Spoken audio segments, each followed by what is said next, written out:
ஆண்டவரால் ஆசீர்வதிக்கப்பட்ட அருமையான தேவ ஜனங்களே, இன்று நாம் வாசிக்கக்கூடிய தலைப்பு என்னவென்றால் எச்சரிக்கையாய் இருங்கள்.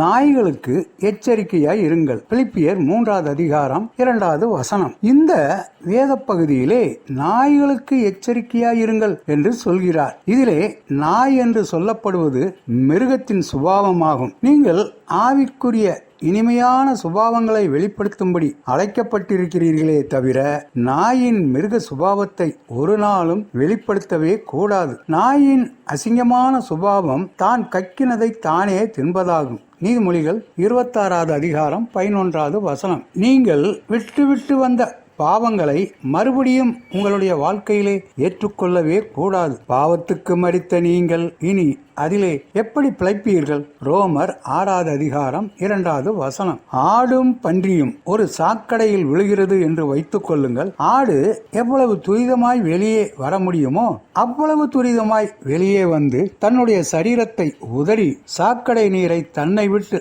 அகற்ற முயற்சிக்கும். ஆனால் பன்றியோ சாக்கடையிலேயே இருக்கத்தான் விரும்பும். தூக்கி வெளியே விட்டாலும் மீண்டும் மீண்டும் சாக்கடைக்கு திரும்பிவிடும். தேவ சமூகத்திலே பொருத்தனை செய்து விட்டுவிட்ட காரியங்களை திரும்ப எடுப்பது நாயின் சுபாவமாகும். இயேசு சொன்னார், பரிசுத்தமானதை நாய்களுக்கு கொடாதிருங்கள். மத்தேயு 7வது அதிகாரம் 6வது வசனம். பரிசுத்தம் உள்ளதும் அசுத்தம் உள்ளதும் ஒன்றாய் இணைந்து வாழ முடியவே முடியாது. உலகத்தையும் பிரியப்படுத்தி கர்த்தரையும் பிரியப்படுத்தி உங்களால் வாழவே முடியாது.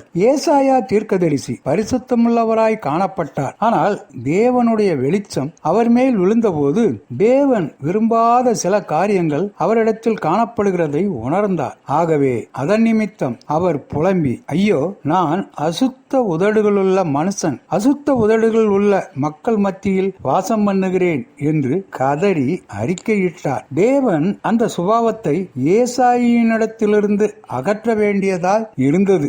ஆகவே சேராபுன்களில் ஒருவன் பறந்து வந்து பலிபீடத்தின் அக்கினி குறடுகளினால் அவருடைய உதடுகளை தொட்டு சுத்தமாக்கினான். நீங்கள் அசுத்தமான சந்ததியை விட்டும் வெளியே வரும்போதுதான் கர்த்தர் உங்களை உயர்த்த முடியும். வேதம் சொல்கிறது, ஆனபடியால் நீங்கள் அவர்கள் நடுவிலிருந்து புறப்பட்டு பிரிந்து போய் அசுத்தமானதை தொடாதிருங்கள் என்று கர்த்தர் சொல்கிறார். 2 கொரிந்தியர் 6வது அதிகாரம் 17வது வசனமும் 18வது வசனமும். தன் வாயை காக்கிறவன் தன் பிராணனை காக்கிறான், தன் உதடுகளை விரிவாய் திறக்கிறவனோ கலக்கமடைவான். நீதிமொழிகள் 13வது அதிகாரம் 3வது வசனம். ஆண்டவர் தாமே நம் அனைவரையும் ஆசீர்வதிப்பாராக.